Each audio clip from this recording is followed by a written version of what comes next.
Hello everyone, welcome to my channel. मैं हूं आपकी होस्ट रश्मि।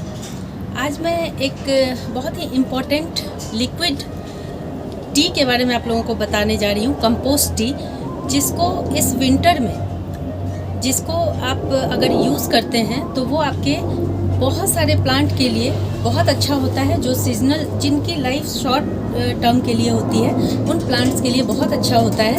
तो चलिए चलते हैं हमारी वीडियो में। विंटर का जो सीज़न होता है उसमें बहुत कम टाइम मिलता है हमें सीजनल फ्लावर्स को ग्रो करने के लिए, वेजिटेबल्स को ग्रो करने के लिए, क्योंकि जो 3 मंथ का टाइम होता है मैक्सिमम, जो हमारे पास उस समय सीजनल प्लांट होते हैं उनका लाइफ साइकिल ही 3 मंथ का होता है, 3 से 4 मंथ का।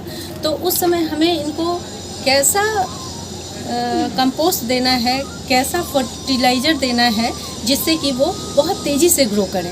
और हमें पता है कि जब हम सॉलिड फर्टिलाइज़र देते हैं, कंपोस्ट देते हैं किसी प्लांट को, तो उसमें उसका रिज़ल्ट 20 से 25 दिन में देखने को मिलता है। लेकिन अगर हम ऐसा करेंगे तो वो जो टाइम पीरियड है वो बहुत अचानक से बीत जाता है और हमारे प्लांट में वो ग्रोथ नहीं दिखाई देता।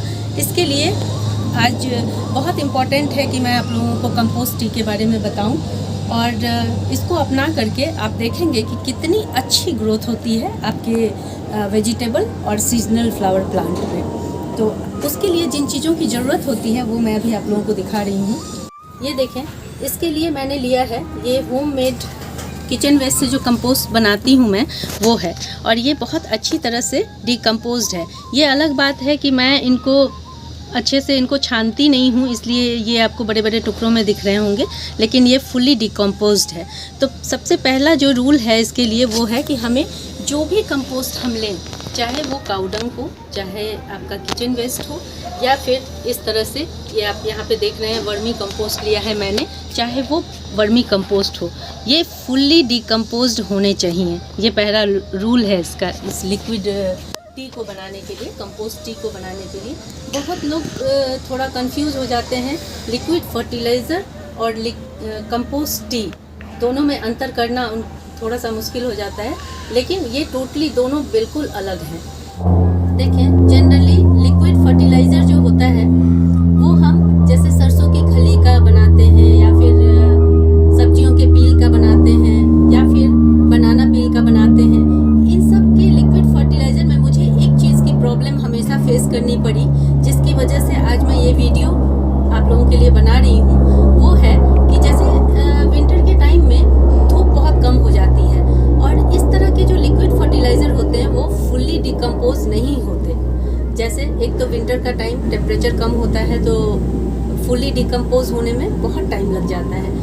दूसरा, अगर किसी भी कारणवश वो फुल्ली डिकम्पोज नहीं हुए हैं, जैसे कि हम 3-4 दिन में ही उसको डालना शुरू कर देते हैं, जैसे 3-4 दिन पानी में भिगोया और डालना शुरू कर दिया, तो उससे मैंने बहुत बार अपने प्लांट में देखा है कि फंगस लगने के चांसेस बहुत ज़्यादा हो जाते हैं, क्योंकि धूप लगती नहीं है और हमेशा मिट्टी मॉइस्ट रहने की वजह से वो रिएक्ट करके फंगस जल्दी डेवलप कर लेता है इससे। और जो सीजनल फ्लावर्स के प्लांट होते हैं या सब्जियों के छोटे प्लांट होते हैं, उनके स्टेम बहुत नाजुक होते हैं, तो बहुत बार ये गड़बड़ी मुझे देखने को मिली है। इसलिए अब पिछले 2-3 सालों से मैं ऐसा करती हूँ कि मैं कंपोस्ट टी देने की कोशिश करती हूँ।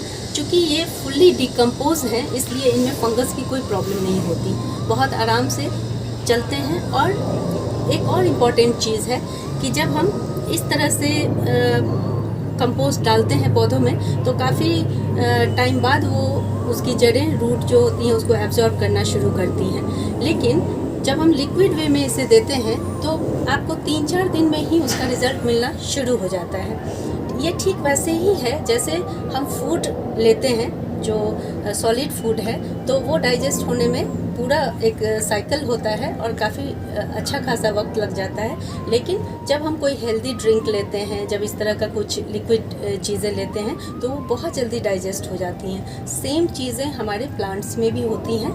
इसलिए कोशिश करें कि इस चीज़ को, और ये बहुत आसान है, ईजी है, बस हमें ध्यान रखने की ज़रूरत है।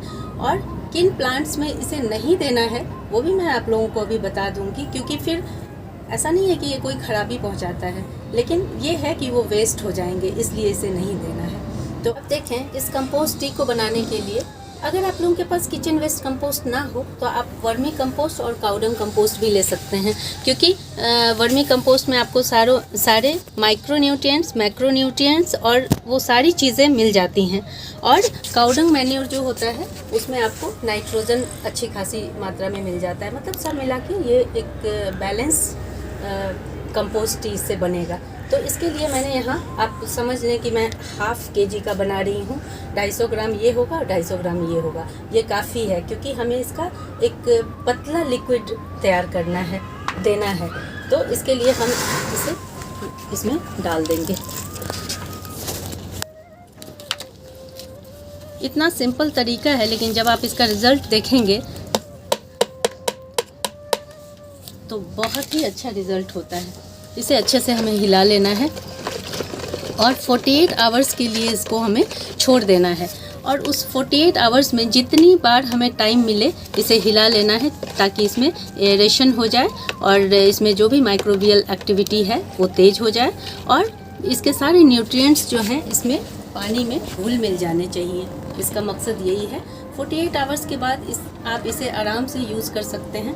मैं मेरे दूसरे बकेट में जो रखा हुआ है मैं दिखाती हूँ कि 48 आवर्स के बाद उसका कलर कैसा हो जाता है और वो कैसा दिखता है। देखें, 48 आवर्स के बाद हमारा लिक्विड ये कंपोस्ट टी तैयार हो गया है। ये कुछ इस तरह का दिखता है और इसके पानी को छानने की हमें कोई ज़रूरत नहीं है। आराम से हम ऐसे ही दे सकते हैं, क्योंकि ये फुल्ली डिकम्पोज्ड है, इसलिए इससे हमारे प्लांट को कोई ख़राबी नहीं होगी। इवन आप अपने जो छाये में पड़े हुए प्लांट हैं या जो आपके इंडोर प्लांट हैं, आप उसमें भी ये थोड़ी थोड़ी मात्रा में दे सकते हैं। और एक और चीज़, अगर इसको आपको, जैसे आपने न्यू प्लांट अभी लगाया है, न्यू सीड लगाया है, तो जब वो सैपलिंग्स होते हैं, छोटे छोटे बेबी प्लांट होते हैं, फिर क्या करना है उसमें डालने के लिए इसको और पतला कर लें। जैसे अभी मैं आपको इसका यूज़ बताती हूँ कि कैसे इसका इस्तेमाल करना है और किस प्लांट में कितनी क्वांटिटी इसकी इस्तेमाल करनी है। देखिए, यहाँ मैंने ये 5 लीटर पानी लिया है और 5 लीटर पानी में मैं नॉर्मल प्लांट में डालने के लिए इसका इस तरह से अच्छी तरह मिला लें। इस तरह से 1 मग इसका डालूंगी और सारे प्लांट में, अपने जो फूलों वाले प्लांट हैं, सब्जियों वाले प्लांट हैं, उसमें दे दूंगी। और अगर आपको इसको सैपलिंग्स में देना है या बहुत छोटे सॉफ्ट प्लांट हैं तो उसमें आपको इसमें और पानी मिला लेना है। जैसे 10 लीटर पानी में आप हाफ मग इसको मिला के दे सकते हैं, क्योंकि थोड़ा स्ट्रॉन्ग भी होता है, इसलिए इस तरह से दें। और इसको किसमें देना है, जो भी आपके फूलों वाले प्लांट हैं, जैसे आप इस तरह से देख रहे हैं। और इसमें सूखे गीले की कोई बात नहीं है, क्योंकि इससे कोई फंगस नहीं लगता, इसलिए आप थोड़ा थोड़ा अमाउंट अंदाजे से देते चले जाएं। जैसे ये गमला, मान लीजिए कि ये 10 इंच का गमला है, तो इसमें हम इस तरह से हाफ पानी देने की जगह आप कोशिश करें कि हर वीक या हर 10 दिन में आप इस तरह से इसको भिगो दें और फिर आप इसकी देखेंगे ग्रोथ किस तरह से होती है।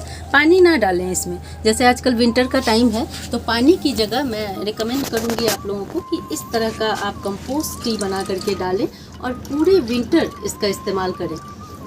किन प्लांट में आपको नहीं करना है इसका इस्तेमाल, तो आप सक्यूलेंट्स में इसका इस्तेमाल ना करें। ऐसे भी आजकल इन दिनों सक्यूलेंट्स अपने डोरमेंट पीरियड में होते हैं, उनकी ग्रोथ बहुत स्लो हो जाती है।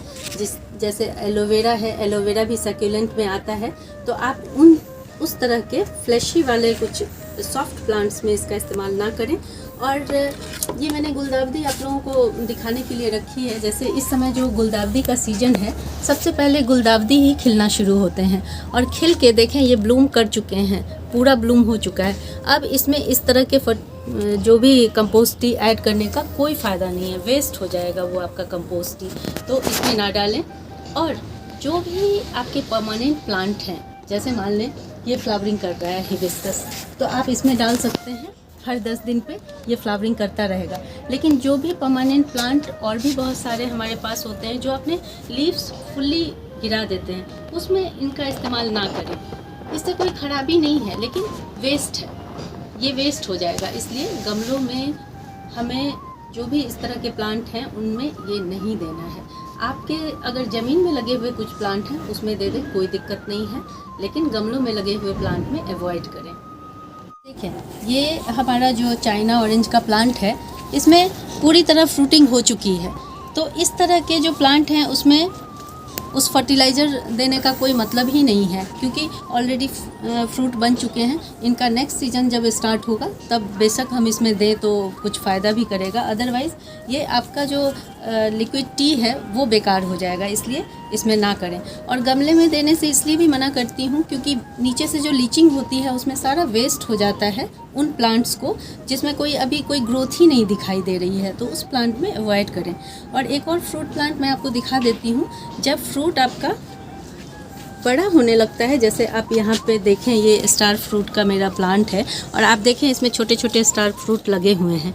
तो इस तरह जब ये ग्रोइंग पीरियड में हो तो इस तरह का कंपोस्ट टी बहुत फ़ायदेमंद होता है, इसलिए आप ज़रूर दें। हर 10 दिन पे दें ताकि ये ठंड में इसके फ्रूट गिरे ना और ये सर्वाइव करता रहे और इसकी फ्रूटिंग भी अच्छे से बनी रहे। अगर आप लोगों को मेरी ये वीडियो पसंद आई हो तो प्लीज़ इसे लाइक, शेयर एंड सब्सक्राइब करना ना भूलें। बेल बटन को ज़रूर दबाएं।